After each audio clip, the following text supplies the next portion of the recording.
इस कार्यक्रम के पुण्यार्चक हैं श्री वर्धमान श्वेतांबर स्थानकवासी जैन श्रावक संघ ट्रस्ट, उपाध्याय प्रवर प्रवीण ऋषि चातुर्मास समिति। परिशन पर्व के अंतर्गत की सारी कहानियों का पहला मंत्र एक ही है, फर्स्ट मंत्र एक ही है। चाहे जिस पन्ने को 90 पन्ने हैं और 90 पन्ने में से कोई पन्ना उठाओ, उसमें एक सेंटेंस आपको पक्का मिला, पुरोवो कावुम, परमात्मा के वचन को आगे रख करके चलते रहे। पुरोवो कावुम, पुरोवो कावुम। और इसलिए वो मंजिल पर पहुंच गए, और जिनकी नजर वहां से हट गई वो भटक गए। विश्वभूति विशाखनंदी, विशाखनंदी का पहले जन्म होता है। और विशाखनंदी क्योंकि मृत्यु का भय लेकर के मरा है। जितने प्रतिवासुदेव होते हैं, जितने प्रतिवासुदेव होते हैं, प्रतिवासुदेव ने रावण, कंस, आपके लिए तो 2 ही प्रसिद्ध है, बाकी 7 के नाम तो आप जानते ही नहीं हो। जितने प्रतिवासुदेव होते हैं वो मृत्यु के भय में मरते हैं, इसलिए हर पल उनको मौत का भय सताते रहता है। हर पल चारों तरफ से सुरक्षा में रहते हैं। लेकिन रावण हर ज्योतिषी से पूछता है कि मेरी मौत किसके हाथ से होने वाली है।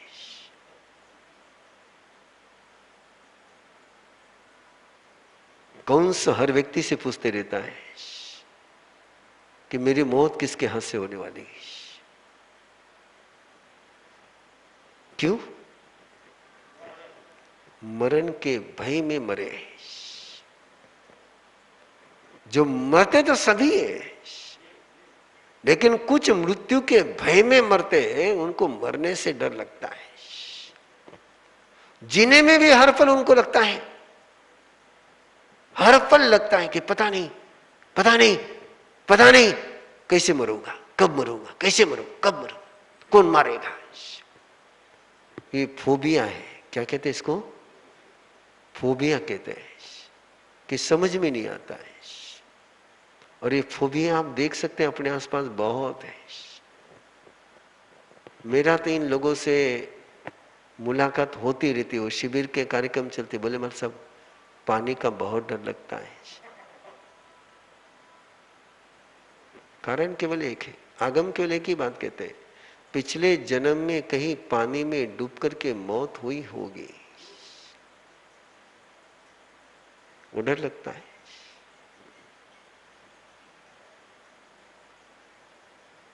चेन्नई में एक बहन मिली, लिफ्ट में चढ़ बैठी नहीं, खड़ी नहीं रह सकती लिफ्ट देखी डर लगता है। इसलिए चाहे 10 मंजिल चढ़ना हो, चाहे कुछ भी हो, लिफ्ट में नहीं। कोई साथ में हो तो भी लिफ्ट में नहीं। कारण क्या होगा? कहां से? ये फोबिया इस बात का प्रमाण है कि रीबर्थ होता है और प्रीवियस लाइफ भी है। उसके बिना कोई कारण ही नहीं फोबिया का। ये फोबिया है, और इस फोबिया के साथ प्रतिवासुदेव का जीवन शुरू होता है। उसको हर पल लगता है कौन मुझे मारेगा, किसके हाथों से मेरी मौत होगी। इस युग के अवसर पर युग के पहले रावण का नाम है अश्वग्रीव। क्या नाम है? अश्वग्रीव। बड़ा मस्ती से राज कर रहा है। उसके पास चक्र भी है, शस्त्र भी है, अस्त्र भी है, और पूरा एक भय का राज्य चल रहा है। कोई उसके सामने नजर उठाने की हिम्मत है किसी की नहीं है। जो कहे वो सत्य है। जिसने नजर उठाई वो बर्बाद हो गया। वो एक मान करके चलता था कि इस दुनिया पर राज करने का अधिकार केवल मुझे ही है, और किसी को अधिकार करने का राज है ही नहीं। कहीं पर भी कोई सुंदरी दिखी, किसी सुंदरी की खबर आ गई कि ये राजकन्या बहुत सुंदर है, उसने उठा ली। जुलूम। लेकिन बोले कौन? बोले कौन? जो बोलेगा वो मरेगा। और उस समय में एक राजा था,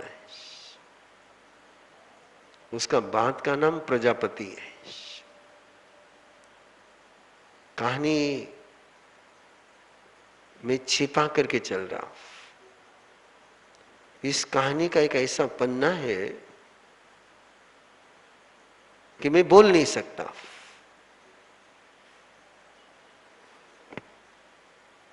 इसलिए मैं आपको बता रहा हूं कि मैं बोल नहीं रहा हूं। इस प्रजापति नाम के एक पन्ना है जो छिपा रहा हूं मैं। इशारे इशारे में बात करूं तो भी डर लगता है, तो भी डर लगता है। उसने अपनी बेटी के साथ शादी करी थी। छोड़ दीजिए, आगे मुझे कुछ मत पूछिए।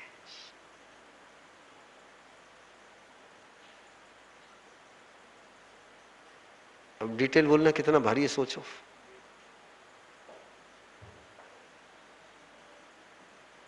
क्या विडंबना है जीवन की।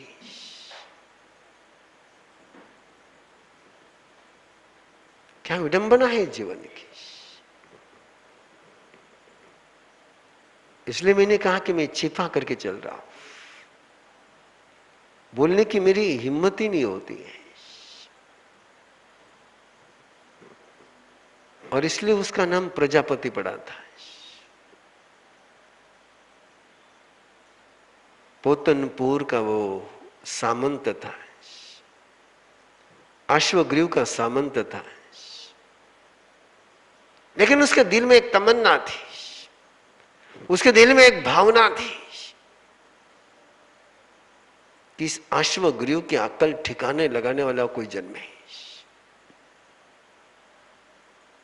और किसी ज्योतिषी ने कह दिया था कि तेरे बेटे से जो जन्मेगा वो अश्वग्रीव की अक्ल ठिकाने लाएगा। बस मैं थोड़े थोड़े टिप्स देते जा रहा हूं आपको। जिनको पूरी कहानी पढ़नी हो तीर्थंकर चरित्र में पढ़ सकते हैं। बड़ी डेंजर कहानी है। मैं सारी बातें आराम से बोल लेता हूं, लेकिन ये पन्ना जैसे आता है अटक अटक करके अटक अटक करके अटक अटक करके बोलना पड़ता है। कुछ गटकू कुछ बोलूं, कुछ गटकू कुछ बोलूं, बोले बिना बात चलती भी नहीं है। मेरी समस्या को समझना है, मेरी उलझन को समझना है। नहीं बोलूं तो कहानी पूरी नहीं होती है, और बोलने जाऊं तो हिम्मत नहीं होती है। ऋषि प्रजापति के बेटे के रूप में विश्वभूति भगवान महावीर की चेतना का जन्म होता है, जिसका नाम त्रिपुष्ट रखा जाता है।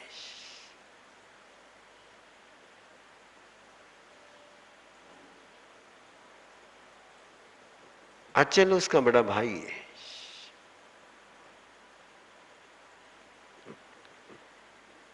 और उस समय अश्वग्रीव का राज चल रहा है, जुलूम का राज चल रहा है। अश्वग्रीव के दरबार में एक ज्योतिषी पहुंचा, और अश्वग्रीव का तो एक ही काम था, कोई आए उसको पूछना है। मुझे मारने वाला जन्मा क्या है, मुझे मारने वाला जन्मा क्या है। जब भी वो पूछता था दरबारी कहते हैं राजन कैसा सवाल पूछते हो, तुम्हारे पास नजर उठा करके कोई नहीं देख सकता है, मारने की बात तो बहुत दूर है, लेकिन अंदर का जब फीलिंग होती है कोई लॉजिक काम में आता है। और एक निमित्त दरबार में आया और उससे पूछा कि मेरी जिसके हाथों से मौत होने वाली है वो जन्मा क्या, बोले जन्म गया। आज दिन तक जब भी पूछता था तब बोलते थे कि अब तक जन्मा नहीं है, अब तो कोई जन्मा, अब तो कोई जन्मा। पहली बार निमित्तज्ञ ने बोला कि जन्म गया है। जन्म गया तो अगला सवाल कहां है, कौन है। निमित्तज्ञ के साथ एक जिम्मेदारी होती है, ऐसा न बोले कि किसी की जान पर खतरा आ जाए। बोलोगे इस वाक्य को, ले लो न इतने पचकान कि ऐसा नहीं बोलेंगे कि किसी पर खतरा आ जाए। आपके श्रावक के दूसरे अनुव्रत का अतिचार ही है,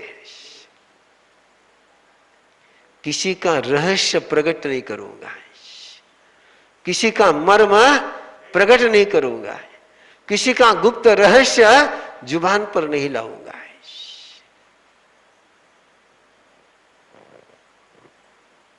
और जहां ये मर्यादा नहीं निभाई जाती वहां क्या साइक्लोन आते हैं। मैंने माला में रहने दे, अरे तेने माला में चुप बैठ। कौन व्यक्ति है जिसके जीवन में रहस्य नहीं है, कौन व्यक्ति है जिसके जीवन में कमजोरी नहीं है। और जो नजीक रहता है वो ज्यादा जानता है। इसलिए पचकान देते हैं कि कभी किसी का रहस्य बताना नहीं। तीर्थंकर नहीं बताते, कौन नहीं बताते, नहीं बताते, सब जानते हैं। गौशालक क्या करता है जानते हैं, लेकिन गौशालक को बोलते नहीं है। कोई आकर के पूछेगा, आपने अभी अंतगढ़ सूत्र सुना ना, श्री कृष्ण वासुदेव ने पूछा मेरे भाई के साथ क्या हुआ, कहानी सारी सुना दी, नाम नहीं बताया। क्यों नहीं बताया, नाम जानते नहीं थे, जानते थे बताया नहीं। और बताते तो कितने लोगों का वैर का अनुबंध सुमिल ब्राह्मण के साथ हो जाता है। कितने लोगों के साथ हो जाता है, नहीं बताते। तीर्थंकर जानते हुए नहीं बताते। वही सत्य बोलना है जिससे अंधियारा न हो। सच्चम अनवज्जम, सच्चे सुआ अनवज्जम। सत्य में कैसा सत्य बोलना, जिसके कारण से उजाला हो। ऐसा सच नहीं बोलना जिससे अंधियारा हो। इसलिए निमित्तज्ञ से पूछा कि कहां है बोले कैसे खोजूंगा, बोले खोज सकते हो। कैसे खोजूंगा, बोले जो तेरे राजदूत को, तेरे राजदूत को पीटेगा वो तुझे मारेगा। तो सारी सभा हंस पड़ी। बोले ये निमित्तज्ञ तो है लेकिन अक्ल शून्य है। बोले राजदूत कभी पीटा जाता नहीं है, एम्बेसिडर को वो कभी पीटा नहीं जाता है। ये तो आज भी नियम निभाया जाता है, इंटरनेशनल लॉ है कि राजदूत को कभी पीटा नहीं जाता है। बोले राजन, क्यों इसके चक्कर में आते हो? इसने बात ही ऐसी बोली है कि इसका मतलब किसी का जन्म है। निमित्तज्ञ ने मुस्कुराते हुए कहा कि राजन अगली बात सुन ले फिर। तेरे चंड मेघ, क्या नाम, जो सबसे उदंड था, विश्व अश्वग्रीव ने ऐसे ऐसे गुंडे पाल रखे थे, उन सब गुंडों में एक नंबर का गुंडा कोई था तो चंडमेघ। बड़ा उदंड था, बहुत भयंकर। जो तेरे चंडमेघ को पीटेगा उसी के हाथ से तेरी मौत होगी। और चंडमेघ ने बात सुनी, बोले मुझे पीटेगा?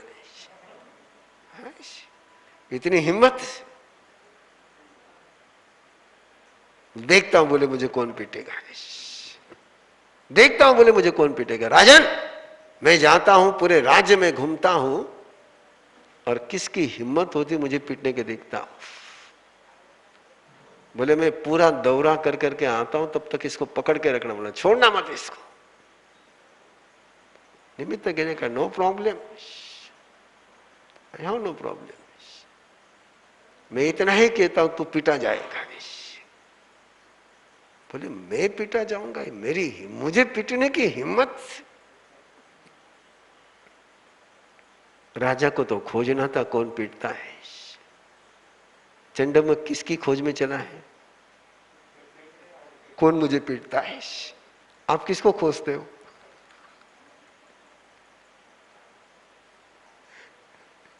हेलो, नहीं ना, लेकिन खोजते हो, मुझे पता है। हम सब ऐसे ही खोजते रहते हैं, कौन हमारा विषय में गलत बोल रही है, कौन हमारा विषय में बुरो बोल रही है। किसको खोज रहे हैं आप? आपको पीटने वाले को खोज रहे हैं कि किसको खोज रहे हैं? इस कार्यक्रम के पुण्यार्चक हैं श्री वर्धमान श्वेतांबर स्थानकवासी जैन श्रावक संघ ट्रस्ट, उपाध्याय प्रवर प्रवीण ऋषि चातुर्मास समिति, महावीर भवन, इंदौर।